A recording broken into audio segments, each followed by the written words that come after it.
नमस्कार, सत श्री अकाल, राम राम सा, खम्बागणी, वणक्कम, प्रणाम। आप सभी का ऑल्टरनेट मीडिया में फिर से स्वागत है। मेरे साथ पहली बार जुड़े हैं स्वामी विज्ञानंद जी। स्वामी विज्ञानंद जी को इंट्रोडक्शन की जरूरत नहीं है, राष्ट्रवादी जितने हैं सब जानते हैं, बट बहुत सारे नए व्यूअर्स हैं, बहुत सारी जनता है जिनको मैं एक बार फॉर्मली इंट्रोड्यूस करना चाहूंगी स्वामी विज्ञानंद जी को। स्वामी विज्ञानंद जी आईआईटी खड़गपुर से पास आउट हैं। He has done his bachelor in technology from Indian Institute Kharagpur. फिर post graduate Acharya in Panini Sanskrit grammar and Vedanta. Then PhD विद्यार्थी ईस्टर्न फिलोसफी, जिसमें 6 ब्रांचेस थे, 6 school of Hindu philosophy along with Buddhist, Jain, atheist philosophy and other Hindu school philosophy. उसके साथ स्वामी विज्ञानंद जी ने कई किताबें लिखी हैं, कई बुक्स लिखी हैं, पुस्तकें लिखी हैं अभी तक, जिसमें एक बहुत फेमस है हिंदू तथ्यों का अवलोकन, हिंदू नाम अक्षर, हिंदू नाम तथ्य एंड सत्य। पर अभी जो है एक नई बुक आई है और जिसका नाम है द हिंदू मैनिफेस्टो। इस हिंदू मैनिफेस्टो के अंदर बहुत इंपॉर्टेंट बातें हैं जो आज के भारत और आने वाले भारत के लिए बहुत इंपॉर्टेंट है। इसमें 8 सूत्रों पे बहुत डिटेल में और बहुत मजेदार तरीके से इलैबोरेट किया गया। तो इसी के साथ बहुत बहुत स्वागत है आपका। मैं भैया बोलती हूँ तो मैं भैया ही बोलूंगी। जी, ठीक है तो ना। भैया a very warm welcome on the show. नमस्ते, धन्यवाद अल्टरनेट मीडिया के दर्शकों को। जी भैया, क्या थॉट आया आपको पहले तो ये बुक लिखने का, द हिंदू मैनिफेस्टो? क्या थॉट था, मतलब किस पर्पस से लिखा आपने? जी। ऐसा था कि जब मैं गुरुकुल में पढ़ रहा था और सब शास्त्रों को पढ़ते हुए मुझे अनुभव हुआ कि शास्त्रों में ज्ञान बहुत है और जो ऐसा ज्ञान है जो आज के समय के लिए कंटेम्पररी है ना, बहुत रिलेवेंट है। अनफॉर्चुनेटली ये सारा ज्ञान जो है ना, कहीं पर भी स्ट्रक्चर्ड तरीके से एक जगह नहीं आया हुआ, आज के समाज के दृष्टिकोण से प्रेजेंट नहीं किया है। तो ये मेरे मन में पहले से था कि इस पर एक पुस्तक लिखना है जहां हिंदू थॉट को हम इस तरह से प्रेजेंट करें कि सामान्य आदमी भी अंडरस्टैंड कर सके और हिंदू पॉइंट ऑफ व्यू को रख सके। और ऐसा उद्देश्य था कि हमारे हिंदू थॉट को केवल हिंदू नहीं, दुनिया में कोई भी कहीं पर भी उसको यूटिलाइज करे, अप्लाई करे, तो वो देश समाज आगे बढ़ सकता है और अच्छा बन सकता है। और इसलिए हमने इसको मॉडल पर लाया। ऋषियों का मॉडल है। ऋषियों का मॉडल था कि सूत्र लिखते थे, कि एक सूत्र में बहुत सारा नॉलेज समाहित करते थे। तो हमारा उद्देश्य ही था कि ऐसे सूत्रों के माध्यम से कि कल सारे पुस्तक किसी को याद नहीं हो, लेकिन वो सूत्र याद हो तो वो कम से कम वो सब्जेक्ट मैटर उसको एक्सप्लेन कर सकता है। तो हमने शास्त्रों से ही 8 सूत्र निकाले। पहले 4 सूत्र और बाद के 4 सूत्र हैं, 8 सूत्र। पहले के 4 सूत्र को हमने फाउंडेशनल सूत्र कहा है और बाद के 4 सूत्र को सिविलाइजेशन सूत्र कहा है। तो पहला सूत्र है धर्म से मूलम अर्थ, है ना। इकोनॉमिक प्रॉस्पेरिटी फॉर ऑल, है ना। इकोनॉमिक प्रॉस्पेरिटी फॉर ऑल, यानी इसका जो हमने जो ट्रांसलेशन किया है धर्म से मूलम अर्थ, जो कौटिल्य सूत्र है, प्रॉस्पेरिटी फॉर ऑल, यानी हिंदू क्या चाहता है, सभी लोग संपन्न हो। यानी यहां पर बताना चाहता हूं, हिंदू ने कभी भी गरीबी को कंडेम नहीं किया, लेकिन सेलिब्रेट भी नहीं किया। हमारे पूर्वज प्रारंभ से ही अर्थ उपार्जन, अर्थ का सब उपयोग करने पर बल दिया है। तो इस पुस्तक में हमने लिखा वेल्थ का क्या महत्व है, व्यक्ति के लिए क्या महत्व है, समाज के लिए क्या महत्व है, राष्ट्र के लिए क्या महत्व है। फिर अब वेल्थ है तो वेल्थ को क्रिएट करना है। वेल्थ क्रिएट करने में स्टेट का क्या रोल है, उसके रूल लॉ का क्या महत्व है, एडमिनिस्ट्रेशन का क्या महत्व, इन सारा चीजों को दिया है।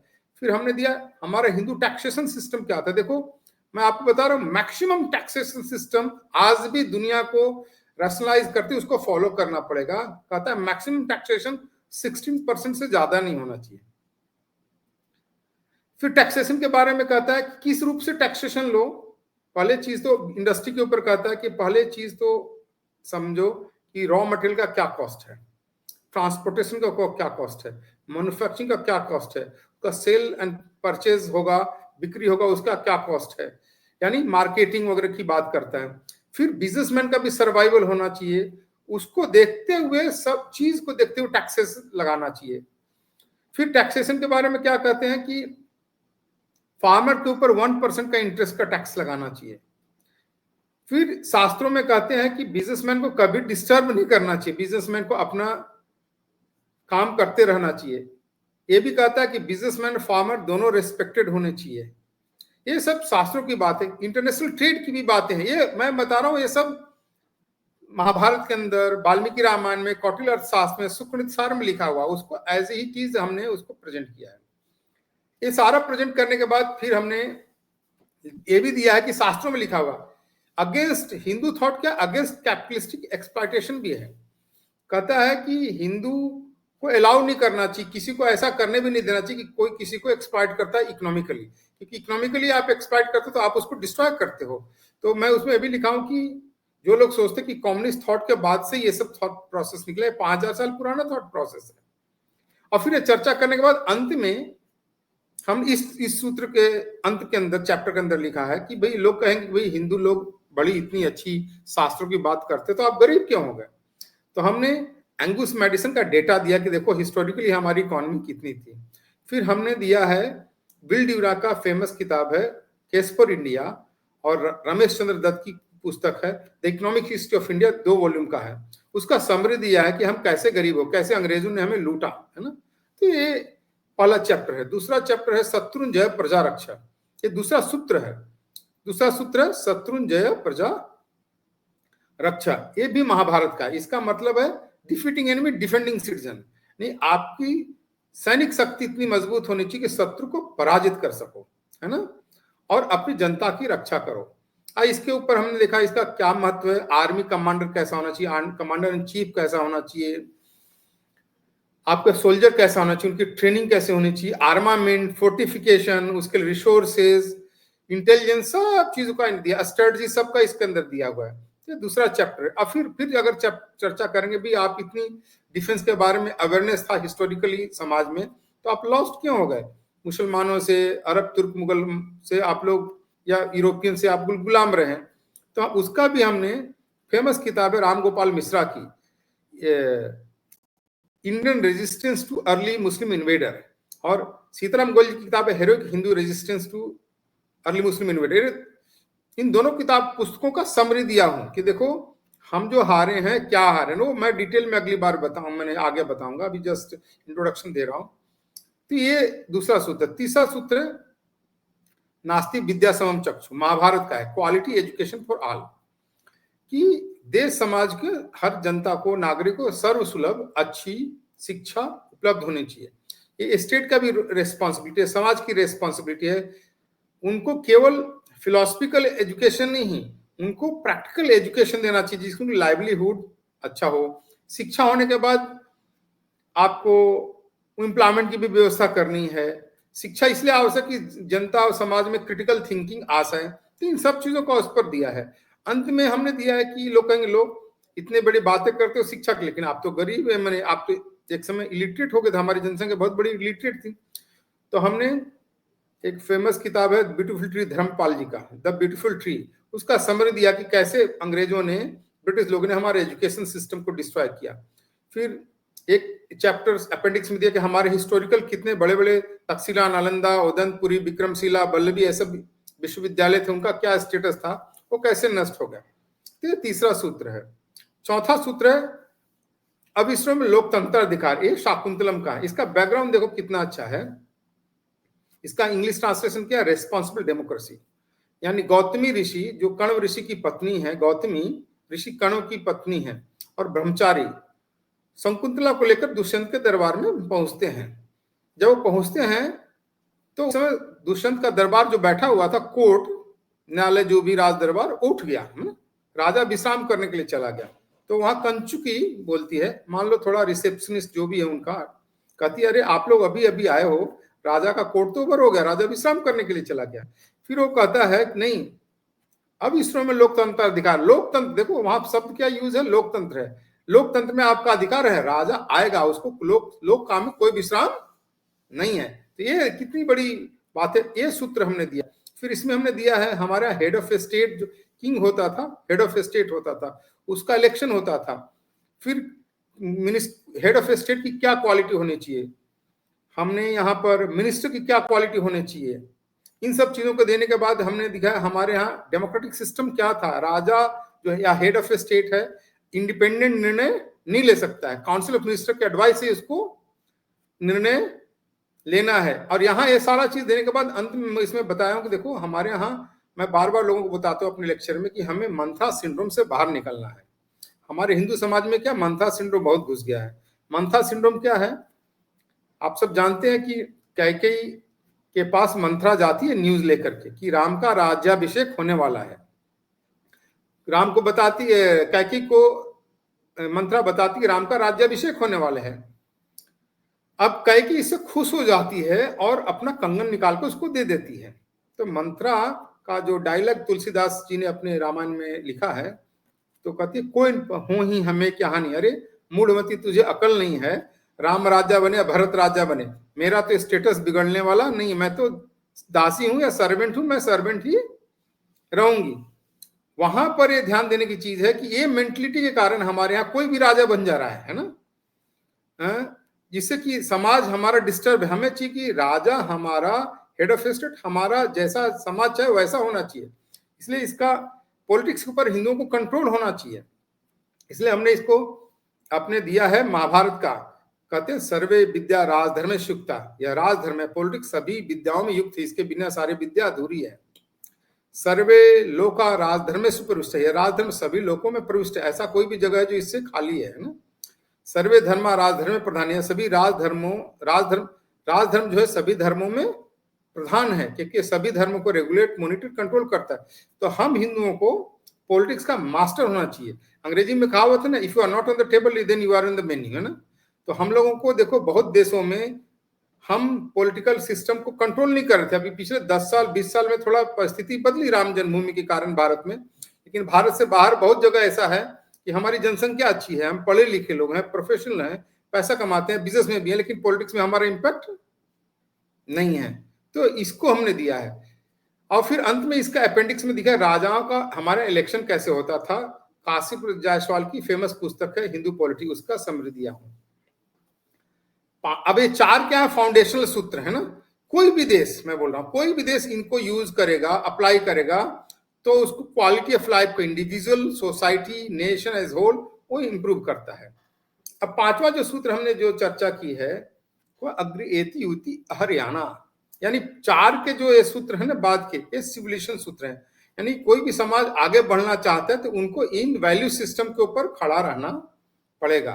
तो पहला चीज है highest respect for women, you know, यानी किसी समाज के सिविलाइजेशन, ग्रोथ, डेवलपमेंट को आप कैसे मेजर करते हो, how they treat their women, आप अपने महिलाओं को कैसे ट्रीट करते हो ना, इसका हमने दिया। और शास्त्रों से दिया है देखो। और ट्रीट ही नहीं, केवल दया नहीं करना है, उनका डिसीजन मेकिंग में कितना बड़ा पार्टिसिपेशन है आपके समाज में।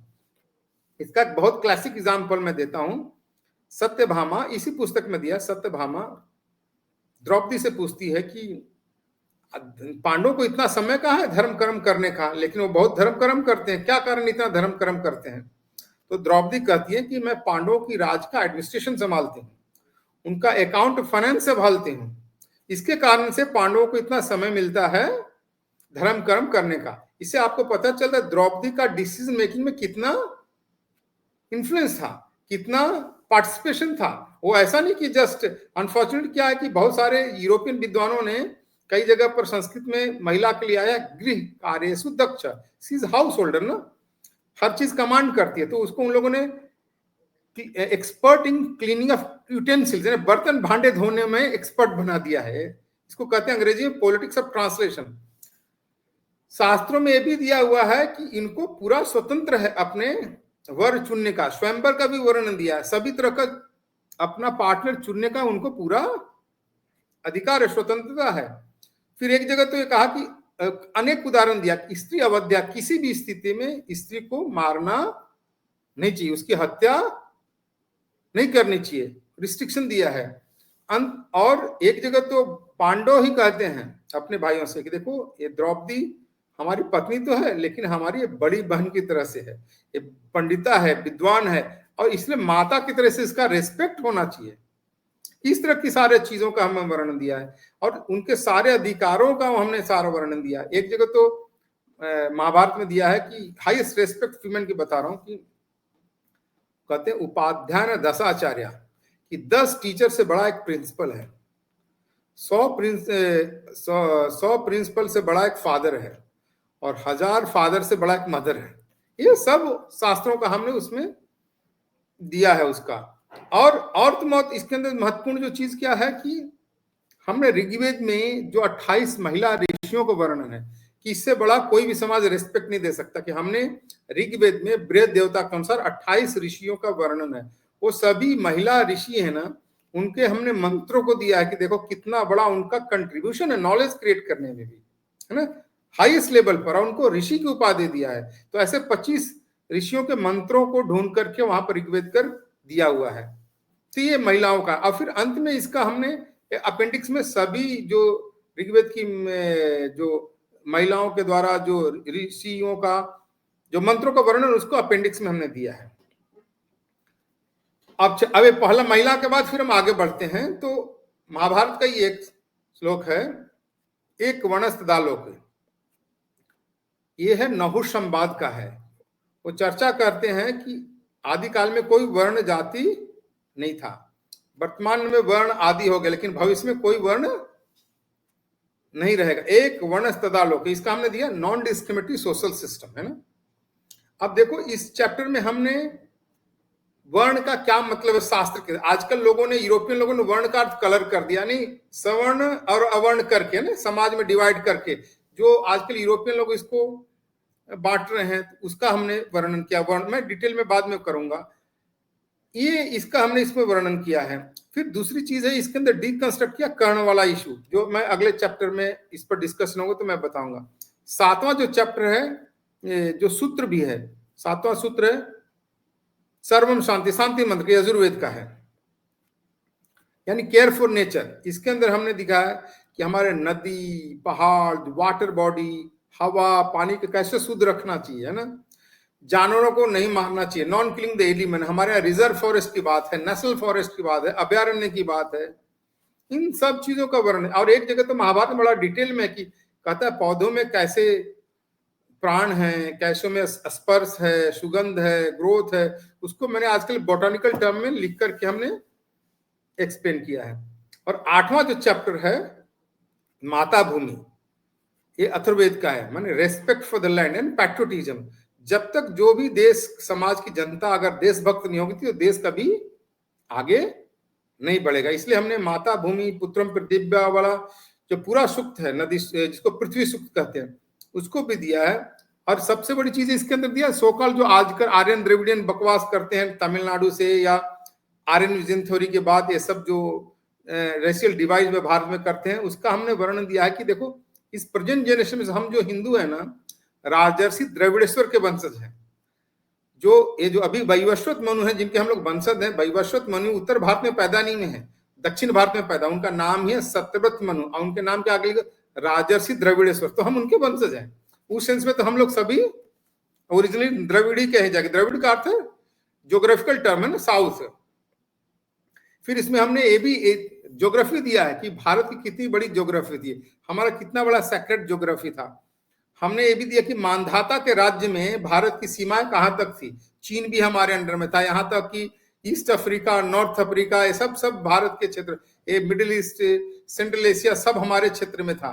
तो इसमें हमने भारत के सभी जनपदों का वर्णन किया है, सभी नदियों का वर्णन किया, पहाड़ों का वर्णन किया है, ये सारा हमारा सेक्रेट ज्योग्राफी उसका वर्णन किया है। और इसलिए कहा कि अंत में कि जब तक देशभक्त जनता होगा तभी देश आगे बढ़ता। तो ये 8 सूत्र हमने बनाए हैं। अब सारे पुस्तक 400 पेज की पुस्तक किसी को याद नहीं है, लेकिन 8 सूत्र कोई भी 10-15 साल का आदमी याद कर लेगा और इसको स्ट्रक्चर तरीके से बता सकता है। दिस इज हिंदू थॉट, ये हमारे हिंदू मैनिफेस्टो है। और ये देखो, ये रिलीजियस नहीं है, ये हिंदू है लेकिन रिलीजियस नहीं। इसको दुनिया में कोई भी देश कहीं पर भी अप्लाई करे, वो उसको अच्छा बना देगी। यही हिंदू मैनिफेस्टो का कोर प्रिंसिपल है और एक कोई कोर नॉलेज है। बहुत बढ़िया स्वामी जी। और ये 8 सूत्र जो है, ये सिविलाइजेशनल रेनेसांस की अगर हम बात करें, जो हिंदू रेनेसांस की हम बात कर रहे हैं, उसका भी एक मूल मंत्र है, ये सिर्फ 8 सूत्र। हाँ, ये पर्पस यही है कि भाई देखो, आप दुनिया में बात करते हो हिंदू हिंदू की, लेकिन आप अपने थॉट को जब तक स्ट्रक्चर तरीके से प्रेजेंट नहीं करोगे, तो ये पूरा हिंदू रिसर्जेंस की भी बात करता है, हिंदू रेनेसेंस के लिए बात करता है कि ये प्रिंसिपल फाउंडेशन है हमारे सिविलाइजेशन का, और जिसके कारण से हमारे पूर्वज इतने ग्रेट सिविलाइजेशन बने, इकोनॉमिकली प्रॉस्पेरस रहे, मिलिट्रीली पावरफुल रहे, दुनिया में शिक्षा सब जगह फैलाया। तो उस चीज को लेकर के, उसी फाउंडेशनल नॉलेज को लेकर के हमें आगे बढ़ना है, जिसको मैं बार बार रिपीट करता हूँ। श्री अरबिंदो का एक बहुत फेमस वर्ड है, country whose young men are inspired by glory of past and pain of present and dream for future move on path of progress. ऐसा समाज जो अपने पूर्वजों से प्रेरणा लेता है, वर्तमान में पुरुषार्थ करता है, उन्नत भविष्य की कल्पना करता है। पर इसमें सबसे ज्यादा इंटरेस्टिंग जो है स्वामी जी, वो है सेकंड वाला सूत्र आपका, जो है शत्रम जया प्रजा रक्ष, हाँ डिफीटिंग ना, एनिमी डिफेंडिंग शत्रुंजय प्रजा सिटीजन। रक्षा। प्रजा हाँ, रक्षा। शत्रुंजय प्रजा रक्षा, डिफीटिंग एनिमी डिफेंडिंग सिटीजन। अब देखो, इसके अंदर मैं आपको बता रहा हूं, पहला चीज तो हमारे शास्त्र कहते हैं कि विक्ट्री, लड़ाई युद्ध में विक्ट्री इंपॉर्टेंट है, सबसे किसी भी तरीके से है, आपको विक्ट्री इंपॉर्टेंट है। अब विक्ट्री इंपॉर्टेंट है, उसके लिए आपको सॉरी उसके लिए आपको सभी तरीके से प्रयास करना चाहिए ना। आपको स्ट्रेटजी, मिलिट्री, आर्मामेंट, सभी तरह का, आपका इंटेलिजेंस सभी तरह से प्रयोग करना चाहिए। और ये भी कहते हैं कि शत्रु को बिना डिफीट के नहीं छोड़ना है ना, बीच में छोड़ दोगे तो शत्रु फिर आपके पास आकर के बाउंस बैक करेगा और नुकसान देगा, है ना। यहां तक बहुत अच्छी बात कहा है ना मैंने, वो कहता है ब्रजंति ते मूढ़ धिय पराभवम भवंति माया विष्णु माइना, कि जो मायावी लोग हैं, धूर्त लोग हैं, मकार लोग हैं, नहीं, उनके साथ अगर मायावी तरह से व्यवहार नहीं करोगे तो आप नष्ट हो जाओगे। और इसका हमारे सिविलाइजेशन ने बहुत बड़ा पे किया है ना। आप देखो, एक नहीं, मैं जो बाद में मैंने जो इस पुस्तक में अपेंडिक्स में दिया है, राम गोपाल मिश्रा जी का, उनका तो थीसिस है, पीएचडी थीसिस उनका, और ये बहुत पॉपुलर पुस्तक है, थीसिस था कि हिंदू कोई सैनिक शक्ति कम थी इसके कारण से नहीं हारे, हिंदू इसलिए हारे कि हम शत्रु के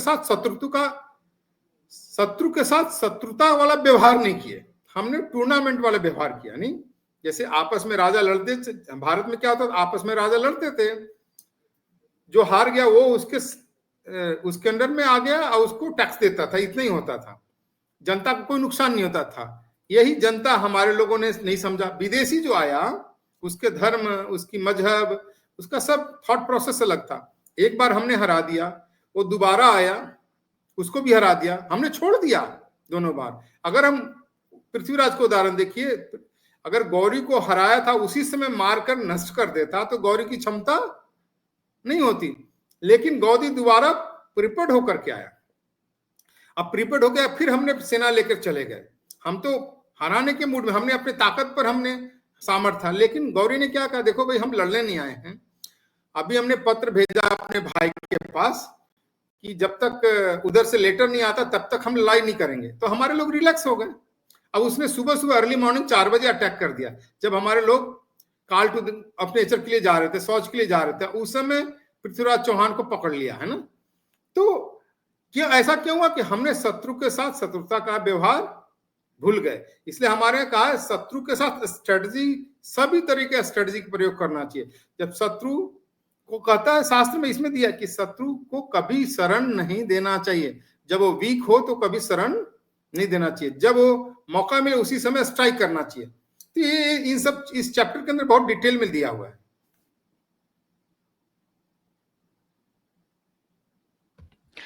शत्रु को शरण नहीं देना चाहिए, और हमने एक शत्रु को 17 बार माफ किया था, मुझे वो भूलेगा नहीं, पर नहीं उसमें नहीं, नुकसान। एक बार, एक शत्रु को 17 बार नहीं, अनेकों शत्रुओं को भाई। रणथम में जो हल्लाई खिलजी के समय लड़ाई हुआ, वो भी तो हमने शरण दिया था, हमारे हमीर जी ने, ऐसे अनेकों बार हुआ है हमारे इतिहास में। तो हमारे लोग सीधे साधे सरल सज्जन थे, लेकिन शत्रु की मानसिकता को न समझ करके, जो हमारे शास्त्रों में निर्देश है कि शत्रु को शत्रु की तरह डील करना चाहिए, वो भूल गए, और उसके कारण हमारे सिविलाइजेशन को भुगतना पड़ा। सबसे इम्पोर्टेंट चीज़ क्या होती है स्वामी जी जब बात होती है एनिमीज़ की? उनको डिफीट करने का के लिए सबसे इम्पोर्टेंट इंग्रीडिएंट क्या है? सबसे इम्पोर्टेंट मैटर क्या है? पहले चीज तो एनिमी को पहले समझना। देखो ना, एनिमी कौन है, उसकी क्या क्या साइकोलॉजी है, क्या अप्रोच है, पहले एनिमी को एनिमी के तरीके से समझना। फिर अपने एनिमी को जब तक एनिमी की तरह से समझोगे नहीं तो हम धोखा खाएंगे, जो हमने हिस्ट्री में धोखा खाया है। तो एनिमी को डिफीट करने के लिए एक बड़ा अच्छी बात हमारे सीताराम गोयल जी कहते थे, पता नहीं क्या कहते थे, अब क्या सोच था, कहते थे कि देखो, अगर एनिमी के बारे में तुम नहीं जानते और अपने बारे में ज्यादा जानते हो तो निश्चित रूप से हार होगी। तुम अपने बारे में जानते हो और एनिमी के बारे में जानते हो तो कभी हार होगी या जीत होगी। फिर वो कहते देखो, अपने बारे में कुछ भी नहीं जानते हो लेकिन एनिमी के बारे में सबसे ज्यादा जानते हो तो निश्चित रूप से जीत होगी, है ना। तो उनका कहना एनिमी के बारे में सबसे ज्यादा जानना चाहिए, फिर उसी के एनिमी के शत्रुता को, ताकत को समझ करके अपना स्ट्रेंथ जो है ना, अपनी प्रिपेयर्ड करना चाहिए ना। क्योंकि आप एनिमी का ताकत जान जाएंगे तो आपके पास कम सामर्थ्य होगा तो भी जीत सकते हैं। आप सब जानते हैं, शिवाजी हमारे लिए क्लासिक एग्जांपल हैं कि एनिमी के पास सामर्थ्य ज्यादा था, चाहे अफजल खां के पास था, चाहे शाहिस्ता खां के पास था, ज्यादा था, लेकिन जहां जहां जैसा भी आ उन्होंने अपने कम सामर्थ्य से भी, क्योंकि एनिमी को उन्होंने समझ लिया। जब अफजल खां ने सब जगह मारकाट शुरू कर दिया, तुलजा भवानी को भी नष्ट किया, अपवित्र किया, उसके बावजूद शिवाजी पहाड़ से उतरकर नहीं आए। आप देखो कितनी बड़ी बात है, पहाड़ से उतरकर नहीं आए, यानी उसके प्रोवोकेशन में, क्योंकि समझ गए एनिमी का स्ट्रेंथ क्या है। लेकिन जहां मौका मिला तो प्रिपेयर्ड होकर गए, है ना। वो भी बदमाश था, धूर्त था, लेकिन प्रिपेयर्ड होकर गए, तभी उसको हम नष्ट कर पाए। शाइस्ता खां को भी हम मारा। ऐसे सभी जगह हमें ऐसा ही प्रयोग आज के जमाने में, हम हिंदुओं को ये जो बहुत सारा भ्रम है ना, हमारे लोग ये राधे राधे गाते चलो आएंगे बिहारी, ऐसे कथाकार लोग जो है ना, अनफॉर्चुनेटली हमारे शास्त्रों की बात नहीं बताते, महाभारत रामायण की तात्विक बातें नहीं बताते, और सब जगह जो भगवान देखने की बात करते हो, भगवान देखने की जो बात अच्छी है, लेकिन शत्रु को भी तो देखने की बात है हमारे, तो उसका भी तो वर्णन है भाई। भगवान कृष्ण ने कितने शत्रुओं को वर्णन मारा है, जरासंध को मराया, शिशुपाल को मारा, और कितने उदाहरण हैं कि शत्रु को कभी नष्ट छोड़ना नहीं चाहिए, नष्ट कर देना चाहिए। भगवान राम ने भी तो रावण को मारा ही है ना, ऐसे हमारे सामने उदाहरण है। लेकिन यही चीज है कि शत्रु को पहचानो और उसके अनुसार अपने प्रिपेयर्ड करो, और शत्रु को जब तक समूल नष्ट नहीं कर दो तब तक एफर्ट्स जारी रखना चाहिए, और उसको बीच में नहीं पूरा नष्ट कर देना। यही हमारे शास्त्र का वचन है। स्वामी जी, पहले के ज़माने में और आज के ज़माने में जो टेक्निक्स हैं वॉरफेयर की, वो बहुत बदल गई हैं। क्योंकि आप वेद और उपनिषद और महाभारत आपने बहुत गहरा अध्ययन किया हुआ है, बहुत अच्छे से पढ़ा हुआ है। तो आपको क्या लगता है कि क्या चेंजेस आए हैं? ऐसा है, देखो वेद और समाज में बहुत जो चेंजेस आए ना, द फंडामेंटल जो चेंज है, जो पॉलिसी थॉट प्रोसेस है, वो तो चेंज नहीं हो सकता। आप हो सकते हैं उस समय का हथियार अलग हो, आज का हथियार हो सकता है अलग, है ना।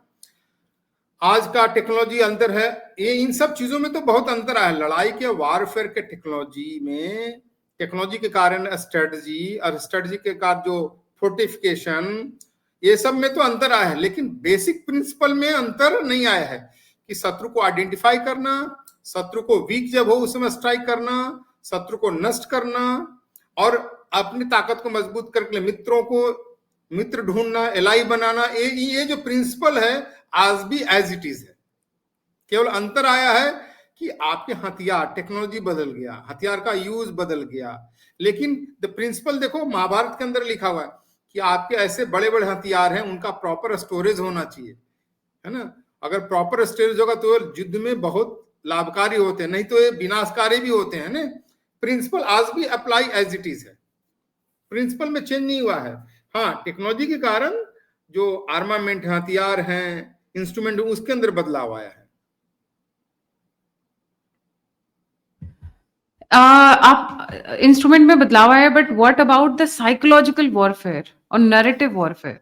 हाँ, ये इसका भी इस पुस्तक में वर्णन है, हमने अपने हिंदू मैनिफेस्टो में दिया है साइकोलॉजिकल वारफेयर का भी वर्णन है कि साइकोलॉजिकल वारफेयर बहुत इंपॉर्टेंट है ना। नैरेटिव की जो बात है, युद्ध के अंदर भी साइकोलॉजिकल वारफेयर है, इंटेलिजेंस की बात किया है, ये सब वर्णन है, ये बहुत इंपॉर्टेंट है। क्योंकि साइकोलॉजिकल वारफेयर क्या होता है, आपको एक थोड़ा सा उदाहरण देता हूं, क्योंकि आजकल इजराइल में लड़ाई चल रहा है।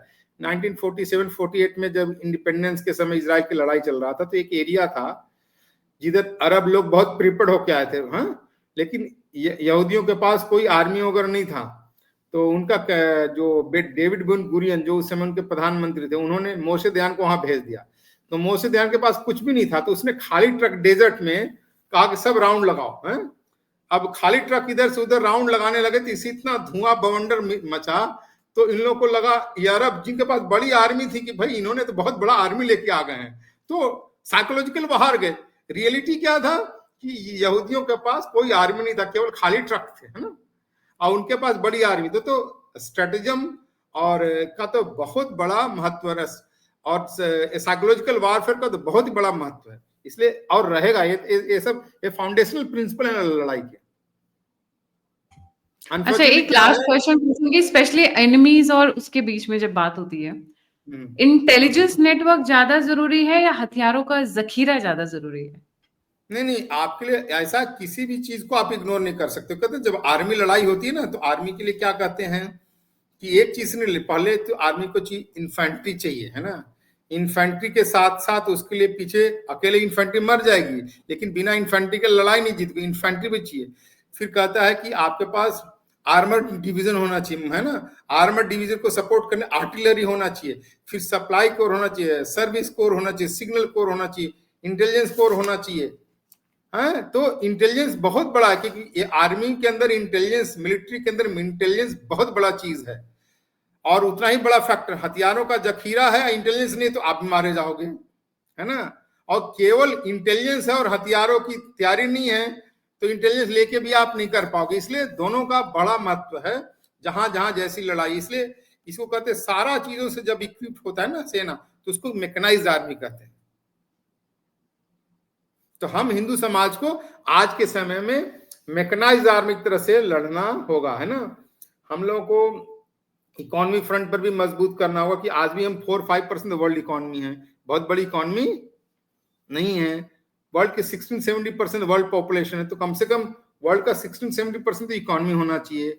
आज हमारी बहुत बड़ी जनसंख्या यूरोप और अमेरिका जाती है पढ़ने, वो फैसिलिटी भारत में होना चाहिए। हमारे डिफेंस की अच्छी ट्रेनिंग, मैन्युफैक्चरिंग टेक्नोलॉजी हमारे अंदर होना चाहिए, बेस्ट इंटेलिजेंस होना चाहिए,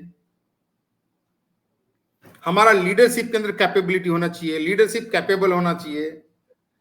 तो जिससे हमने स्वामी जी, हमने चूक कहाँ की? क्योंकि आज की डेट में अगर हम देखें, भारत में इस वक्त जलजला सा है, बहुत कोशिश हो रही है मेंटेन करने की, लॉ एंड ऑर्डर को कंट्रोल करने की।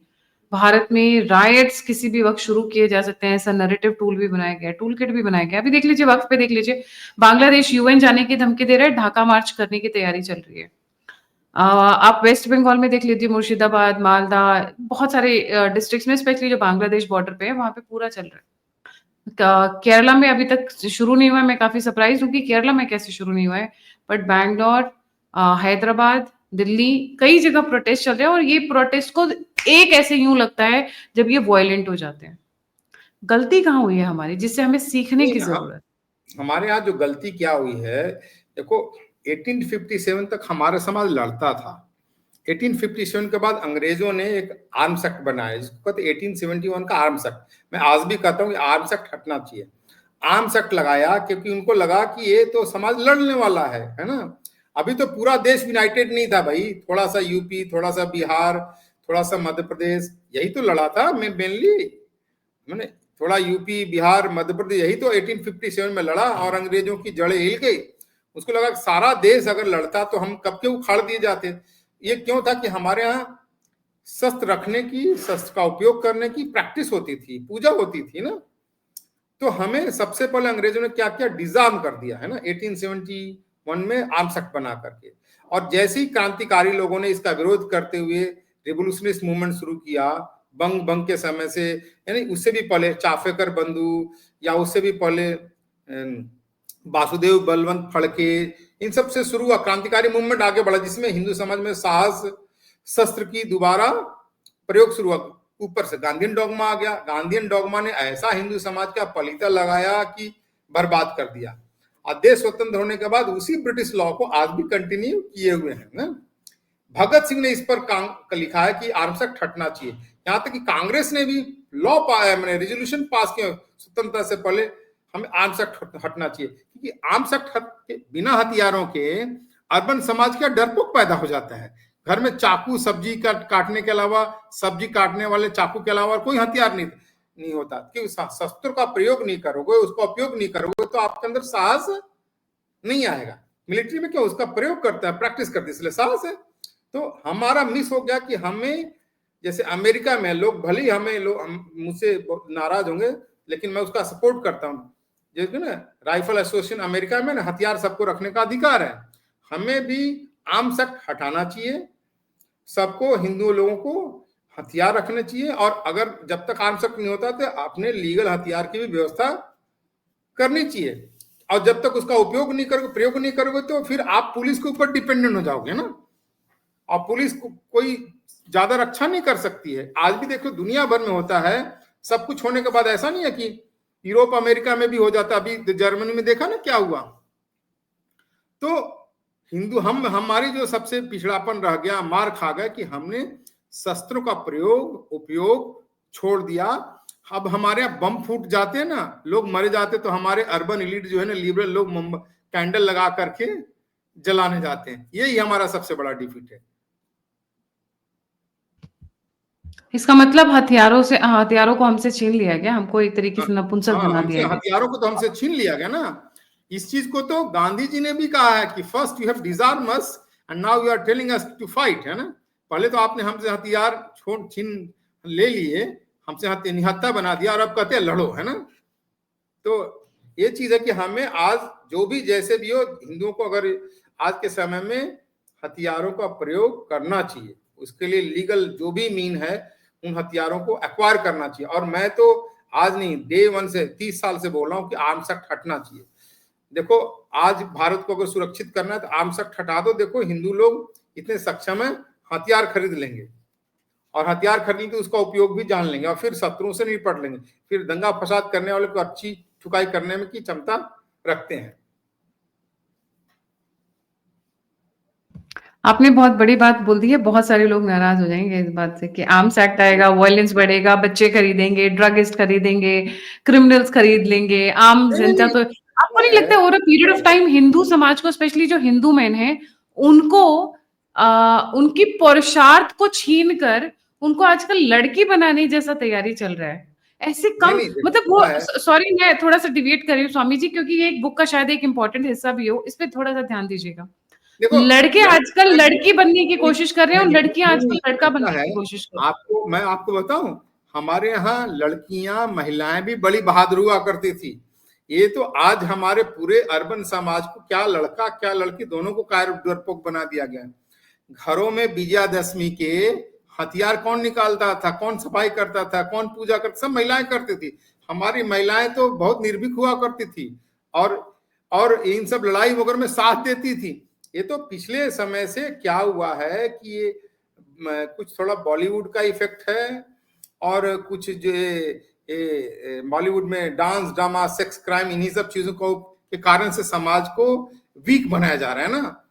और इसलिए क्या कि इन सब चीजों से हमें बाहर निकलना है ना। जब तक हम बाहर नहीं निकलेंगे, अपनी परंपरा में नहीं जाएंगे, जो हमारी हिस्ट्री में नहीं जाएंगे, जिनके कारण से इतना बड़ा सिविलाइजेशन ग्रोथ हुआ, तब तक हमें मुश्किल होगा, है ना।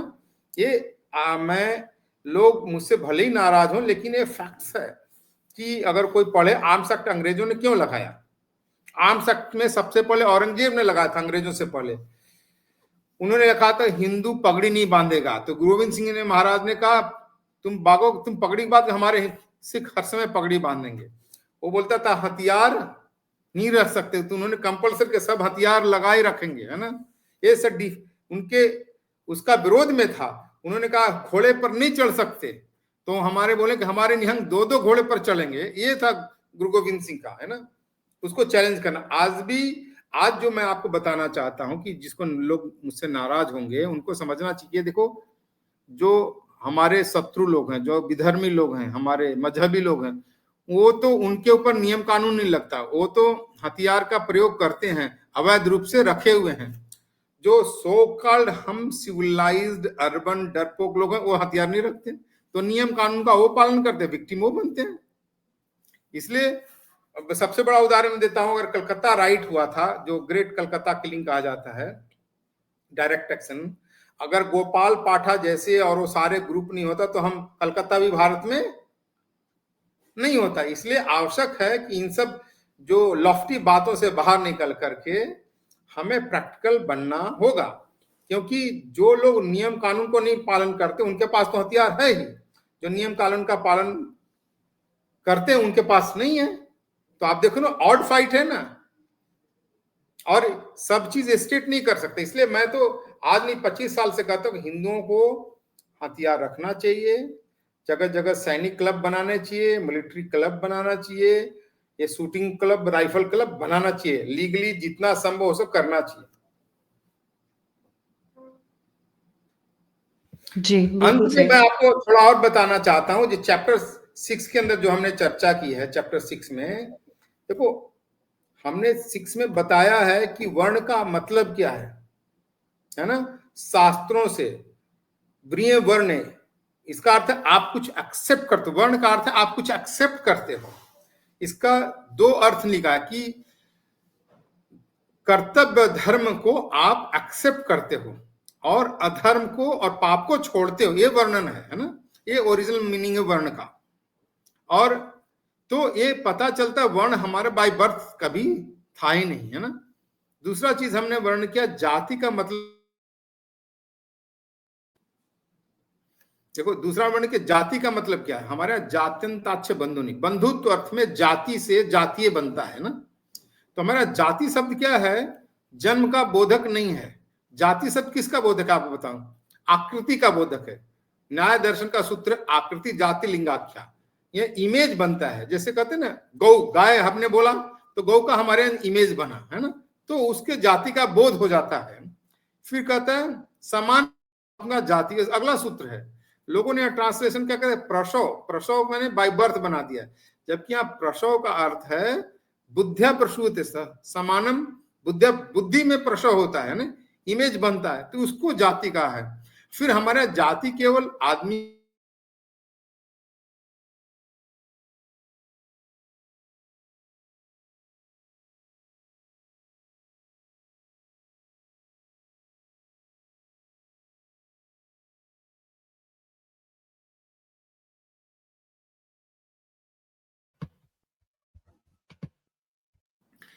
जी ऐसा है कि हमारे शास्त्रों में वर्ण का मतलब होता है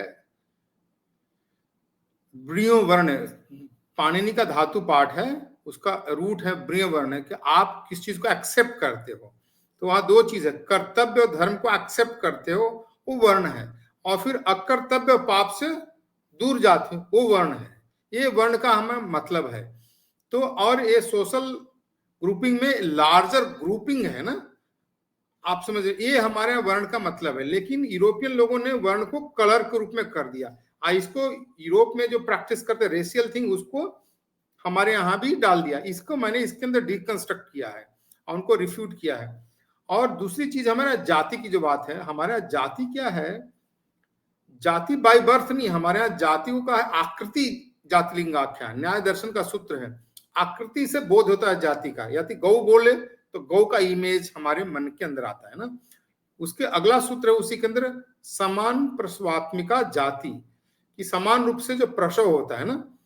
तो लोगों ने यहाँ प्रसव का अर्थ बाय बर्थ कर दिया है, लेकिन प्रसव के अगले सूत्र में उसी के अंदर कमेंट्री बादशाह ने लिखा है, प्रसव मीन समानाम बुद्धिम प्रसूते, बुद्धि में जिसका प्रसव होता है, यानी गाय बोलते हो गाय का इमेज आता है ना, यानी लाल किला बोले तो लाल किला का इमेज आ गया है ना।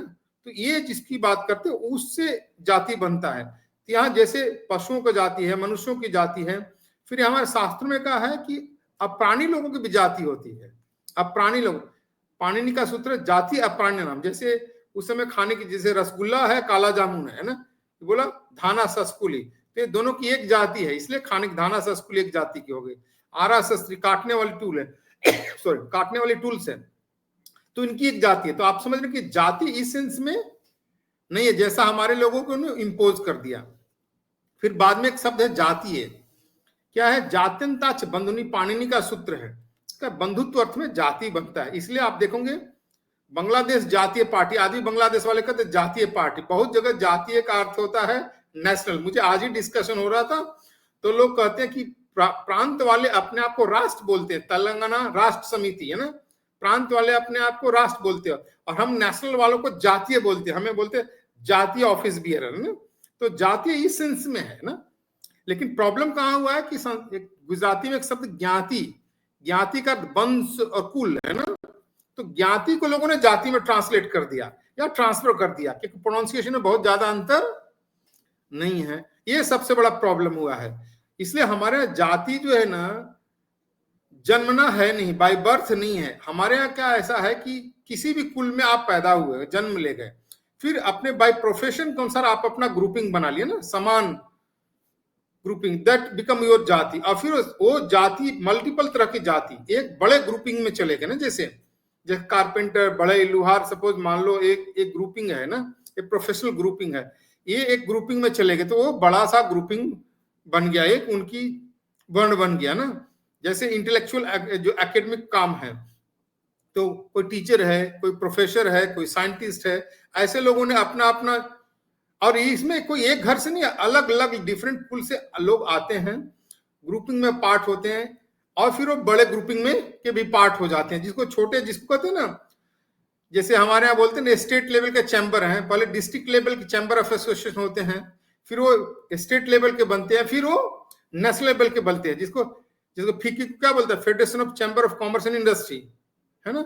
लेकिन उसके पहले जगह जगह चैम्बर ऑफ कॉमर्स इंडस्ट्री, उन सबका फेडरेशन। ऐसे ही है कि पहले ज्ञाति से फिर वो जाति में गया, जाति से भी वर्ण में गया, ये ग्रुपिंग है। इसलिए महाभारत के अंदर एक बहुत अच्छा है संघ, इसको बोला है जाति संग्राम है ना, संघ बोला है। स्त्री संघ, स्त्रियों का संघ है, शूद्रों का संघ है, वैश्यों का संघ है, क्षत्रिय संघ है, ब्राह्मण संघ है। ये एक प्रकार का जिसको कह सकते हैं यूनियन, आज की दृष्टि से मैं मान सकता हूं कि ऐसा ग्रुपिंग है ना।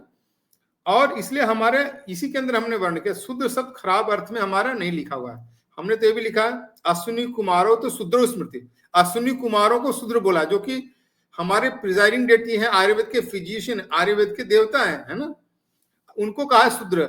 इसलिए महाभारत में शूद्रों को राज्यों का वर्णन है ना, मैं बता रहा हूं, और उनके अच्छे राज्यों का वर्णन है। इसलिए हमारे यहाँ कभी भी ये सब चीजों का डिस्क्रिमिनेशन नहीं था। इसलिए मैंने अपने जो दिया है ना, केस अपेंडिक्स में केसलाल की पुस्तक growth of scheduled tribe and caste in medieval India है ना, कि कैसे मुस्लिम पीरियड में जो हमारे जो प्रॉस्पेरस जातियां थी, ग्रुप थे, वो लोग कैसे कास्ट में बदल गए, क्योंकि ग्रुपिंग एक गरीबी के कारण से धीरे धीरे कास्ट बदलने लगा, और उसको अंग्रेजों ने कैसे और ज्यादा कैटेगराइज करके उसको हायरार्की में डाल दिया, जो हमारे यहाँ ऐसा था नहीं। आपका इसका क्लासिक एग्जांपल देखो, महाभारत का देखते हो ना, सत्यवती है, मत्स्य यानी बोटमैन की बेटी है ना, उस बोटमैन की बेटे महर्षि वेदव्यास है ना, उसी सत्यवती से फिर शादी करना चाहते हैं शांतनु है ना। शांतनु जब शादी करना चाहते, विवाह करना चाहते, तो सत्यवती के पिता ने उनके सामने शर्त रखा कि इसी का पुत्र राजगद्दी पर बैठेगा। फिर अगर वो तो राजा थे, राजा चाहते तो कर, चल क्या होता है तेरी बेटी हम ले जाते हैं, भाई फोर्स कर सकते थे ना, लेकिन नहीं, वहां आम सिटीजन को भी उतना ही अधिकार है। और अंत में भीष्म को मानना पड़ा और प्रतिज्ञा हुई, तब उनका विवाह हुआ, और उन्हीं के वंशज से चित्रांगदा विचित्र वीर हुए, और बाद में वेदव्यास के नियोग से धृतराष्ट्र, पांडु और यानी अपने विदुर पैदा हुए ना। और देखो सारा महाभारत किसके वंशज, सत्यवती के वंशज ही तो हैं, तो कहां जात की हायरार्की है। इन लोगों ने जबरदस्ती क्रिएट कर दिया है, हमें इसको डिकंस्ट्रक्ट करना, यही हमने अपनी पुस्तक में डिकंस्ट्रक्ट किया है, और इन सब चीजों को एक्सप्लेन, और अंत में दिया है कर्ण वाला प्रसंग जो मैं बताना भूल गया, कि देखो लोग कहते कर्ण के साथ बड़ा भेदभाव हुआ। देखो कर्ण बिहार के अंग देश में था, बिहार के अंग देश में था, और वहां से आता है पढ़ने के लिए, और कहां पढ़ता है? द्रोणाचार्य की उसी एकेडमी में पढ़ता है। लिखा हुआ है शास्त्र के अंदर, महाभारत में दिया, कृपाच द्रोणाच रामाच, कृपाचार्य से द्रोणाचार्य से और परशुराम से उसने विद्या प्राप्त की। जब द्रोणाचार्य से विद्या प्राप्त हुई तो द्रोणाचार्य गुरुदक्षिणा में मांगा कि द्रुपद को जाकर के पकड़ के लाओ। द्रुपद को पकड़ने गए पांडव कौरव लोग, और द्रुपद ने इनको मार के भगा दिया। कर्ण यहां पर भी हारता है, तब अर्जुन पकड़ के लाता है। सबका वर्णन है महाभारत में। कर्ण जो है विलेन है, कभी हीरो नहीं है। लेकिन अनफॉर्चुनेटली क्या है, रामधार सिंह दिनकर अंग देश के थे, उन्होंने उसको बड़ा काव्य बना दिया रश्मिरथी, और इतना पॉपुलर है, पढ़ने में बहुत अच्छा लगता है, सब लोग उसी को पढ़ते हैं और उसी इंस्पायर होते हैं। कहते हैं कि कर्ण के साथ भेदभाव हुआ, कर्ण के साथ कोई भेदभाव नहीं है। इसका सब हमने उसके अंदर एक्सप्लेन करके डीकंस्ट्रक्ट कर दिया है।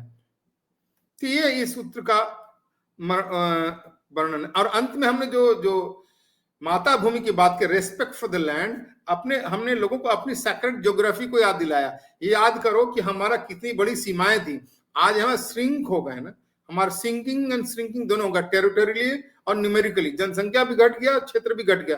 तो जब तक वो हम मेमोरी में आएगा ना, नष्टो मोह स्मृति लब्ध हुआ है ना, हमें अपना मेमोरी को रिस्टोर करना है, हमें अपनी सीमाओं को, ज्योग्राफी को याद करना है, तभी हम आगे बढ़ेंगे ना। ये हिंदू रिसर्जेंस और रिनेसेंस के लिए ही ये सारा पुस्तक लिखा गया है जी। तो इसमें से एक वीडियो तो वायरल होने वाला है डेफिनेटली।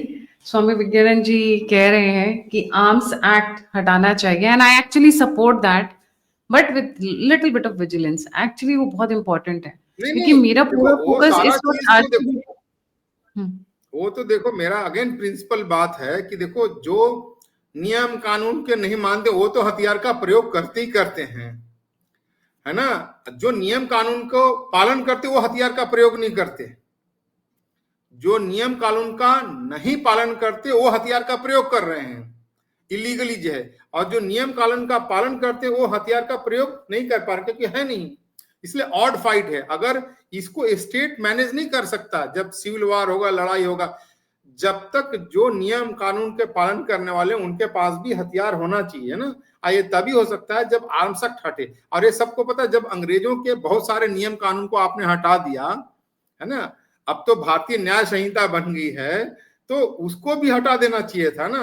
लेकिन हमने उसको ही नए जामे में हर समय प्रयोग करते रहे हैं। इसलिए मेरा आज भी मानना है, निश्चित मानना है, हिंदू समाज को रक्षा करना है, देश को मजबूत करना है, निर्भीक बनाना है, तो हमें आर्म्स एक्ट हटाना चाहिए। जी, बिल्कुल सही। Thank you so much Swami ji for joining. जाने से पहले व्यूअर्स को दोबारा दिखाना चाहूंगी द हिंदू मैनिफेस्टो बुक, 8 सूत्र। बिल्कुल पकड़िए, जल्दी से खरीदिए, पढ़िए। आपको बहुत सारी चीजें, बहुत सारी इंपॉर्टेंट बुक्स की, इंपॉर्टेंट डॉक्यूमेंट्स की, इंपॉर्टेंट फैक्ट्स का निचोड़ यहाँ मिलेगा। अब must buy book for every Hindu currently. Muslims तो खरीदेंगे, और मेरा मुझे पता अंत में है। लास्ट में कहना है कि जो लोग इस पुस्तक को पढ़ने के बाद अपने स्कूल, कॉलेज, यूनिवर्सिटी में, समाजों में अपने डिस्कशन ग्रुप बनाए, है ना, और इस पर चर्चा करें कि ये हमारा हिंदू मैनिफेस्टो, फ्यूचर में हमें इन्हीं सब चीजों को इम्प्लीमेंट करना है, तभी हमारा देश जो है ना शक्तिशाली, सामर्थ्यशाली बनेगा। नमस्ते जी, नमस्ते। लाइक, सब्सक्राइब और शेयर करना ना भूलें। और अगर आप कंट्रीब्यूट करना चाहते हैं तो यूपीआई स्क्रीन के ऊपर है, नंबर स्क्रीन के ऊपर है। आप फीडबैक देना चाहते हैं, मुझसे जुड़ना चाहते हैं, तो सभी के सभी लिंक्स डिस्क्रिप्शन बॉक्स में। इसी के साथ जय हिंद, जय श्री राम, हर हर महादेव।